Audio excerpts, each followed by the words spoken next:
तो बेटा जैसे जी अंडर नरेगा 2005 में वो लोग थे जिनको पे काम की ज़रूरत थी और उनको 100 डेज़ के गारंटी दी गई कि उनको 100 डेज़ काम दिया जाएगा हर साल। एंड इफ़ द गवर्नमेंट, अगर मान लो कि गवर्नमेंट इस चीज़ को कि 100 डेज़ लोगों को काम नहीं दे पाती, तो it will give unemployment allowance to the people. तो जितना 100 डेज़ की उनकी वो चार्जेस बनते हैं कि 100 डेज़ में उनकी उतनी कमाई होएगी, उस चार्जेस के accordingly this the type of work that would in future help to increase the production from land will be given preference under the act. कितने की गवर्नमेंट जो है उनको उतना पैसा देती है। उसके अलावा जो ये सारे काम जो हैं इसके अंदर जो लैंड से जो help to increase the production of land, जिसमें कि फ्यूचर में उनको हेल्प मिलती है, और ये सारे काम जो हैं इस एक्ट के अंडर आते हैं। नेक्स्ट है the division of sector as organise and unorganise. बेटा आप लोग जानते ही हो कि जैसे हमने 6 स्टैंडर्ड से पढ़ते आ रहे हैं कि ऑर्गेनाइज सेक्टर क्या होता है और अनऑर्गेनाइज होता है। ऑर्गेनाइज सेक्टर आपको पता है कि जो ऑथराइज बाय गवर्नमेंट होता है और रेगुलर होता है, और जो अनऑर्गेनाइज सेक्टर वो होता है कि जो एक प्राइवेट फर्म होती है या उसमें प्राइवेट सेक्टर होता है, तो उसमें वो कुछ भी रेगुलर नहीं होता है। जैसे कि इसमें एग्जांपल दी गई है कि कांता है जो वो ऑफिस में काम करती है, वो 9:30 से 5:30 PM तक काम करती है, उसकी सैलरी रेगुलर है, और उसके अलावा उसको प्रोविडेंट फंड वगैरह जो भी है वो भी मिलता है, उसको मेडिकल और भी अलाउंस मिलते हैं। अगर वो ऑफिस नहीं जाती संडे को तो वो उसको एक छुट्टी मिलती है, उसके पैसे नहीं कटते हैं। और जब वो मतलब उसको जब भी वो काम जब उसने ज्वाइन किया था तो उसको एक अपॉइंटमेंट लेटर दिया गया था। ये सारी टर्म्स एंड कंडीशन जो हैं वो वर्क के अकॉर्डिंगली उसको मिलती हैं।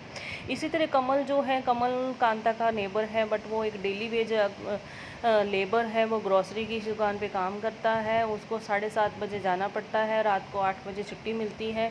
उसको कोई भी अलाउंस नहीं मिलते हैं, ना ही उसको कोई छुट्टी मिलती है। उसके अलावा जो उसको कोई भी फॉर्म लेटर वगैरह नहीं दिया जाता है दुकान पे काम करने के लिए, और उसको ही कैन बी आस्क्ड, मतलब वो छुट्टी के लिए पूछ सकता है कि जब उसको छुट्टी की ज़रूरत हो तो वो पूछ के छुट्टी ले सकता है।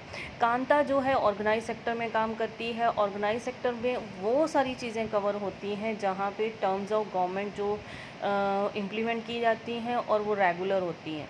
People have assured government and have to follow its rules and regulation which are given in various laws such as the Factory Act, Minimum Wages Act, Payment of Gratuity Act, Shops and Establishment Act। जो भी ये सारी चीज़ें होती हैं, ये सारे act जो है इसमें होते हैं।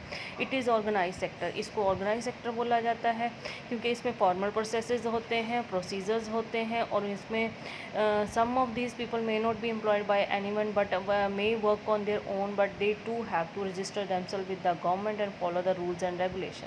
कितने कई बार जो होता है कि कई लोगों को गवर्नमेंट एम्प्लॉय नहीं मिलता है, बट कोई जो काम ऐसा है वो अपने आप कर लेते हैं गवर्नमेंट रिलेटेड के फर्म से, बट उनको अपने आप को रजिस्टर कराना पड़ता है और उसके गवर्नमेंट के सारे रूल्स एंड रेगुलेशंस मानने पड़ते हैं। जैसे आपने देखा है कि गवर्नमेंट स्कूल जो हर सिटी में जो गवर्नमेंट स्कूल्स होते हैं वो एक दो ही होते हैं, बट बाकी स्कूल जो हैं उनको गवर्नमेंट से रजिस्टर करवाना पड़ता है, और अपने एम्प्लॉय को जो भी वो वर्क देते हैं वो सारी टर्म्स एंड कंडीशन जो है वो गवर्नमेंट की माननी पड़ती है। वर्कर्स जो ऑर्गेनाइज सेक्टर में होते हैं उनको इन सिक्योरिटी का उनको फुल सिक्योरिटी मिलती है। उनको एक्सपेक्टेड जो है कि वो उनका जो वर्क होता है वो फिक्स नंबर ऑफ़ आवर्स होते हैं। अगर वो मोर वर्क करते हैं तो उनको ओवर टाइम काम सैलरी भी दी जाती है। अगर बहुत सारे बेनिफिट जो हैं उनको और भी दिए जाते हैं, बट इन बेनिफिट क्या हैं कि उनको पेड लीव मिलती है, मतलब वो छुट्टी लेते हैं तो उनकी तनख्वाहें नहीं कटती हैं, और उनको हॉलीडेज़ के थ्रू जो पेमेंट भी दी जाती हैं, प्रोविडेंट फंड मिलता है, ग्रेट्युटी मिलती है, और उसके अलावा मेडिकल बेनिफिट भी मिलते हैं। जैसे कि under the law factory manager जो है उनको फैसिलिटीज़ लाइक जैसे कि drinking water, safe working environment, ये सारी चीज़ें उनको देनी पड़ती हैं। उसके अलावा जब वो रिटायर होते हैं तो उनको पेंशन्स वगैरह भी मिलती हैं। इसके अलावा जैसे कमल जो है ऑर्गेनाइज सेक्टर में काम करता है, वो एक छोटा और बिखरा हुआ यूनिट है वहाँ पे, which are largely outside the control of the government, but वो गवर्नमेंट के कंट्रोल से बाहर है। उसके रूल्स एंड रेगुलेशन जो हैं वो गवर्नमेंट को फॉलो नहीं किया जा सकते। जॉब जो है वो लो पेड होती है, ना ही वो रेगुलर होती है। उनका कोई भी ओवर टाइम का प्रोविज़न नहीं होता है, ना ही वो मतलब पेड लीव होती है, हॉलीडेज़ और लीव जो उसको बीमारी की जो होती है वो ज़रूर मिलती हैं। एम्प्लॉयमेंट सिक्योर नहीं है। पीपल जो इस तरह के काम होते हैं कि किसी भी टाइम उनको बिना किसी रीज़न के भी हटा दिया जाता है। जब काम कम होता है तो सम सीज़न के अकॉर्डिंगली इन लोगों को हटा दिया जाता है और कई लोगों को यहाँ पे हटने के लिए बोल दिया जाता है।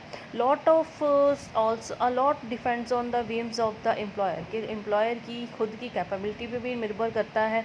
This sector includes a large number of people who are employed on their own doing small jobs such are selling on the street, doing repair work. जो इस तरह के काम जो हैं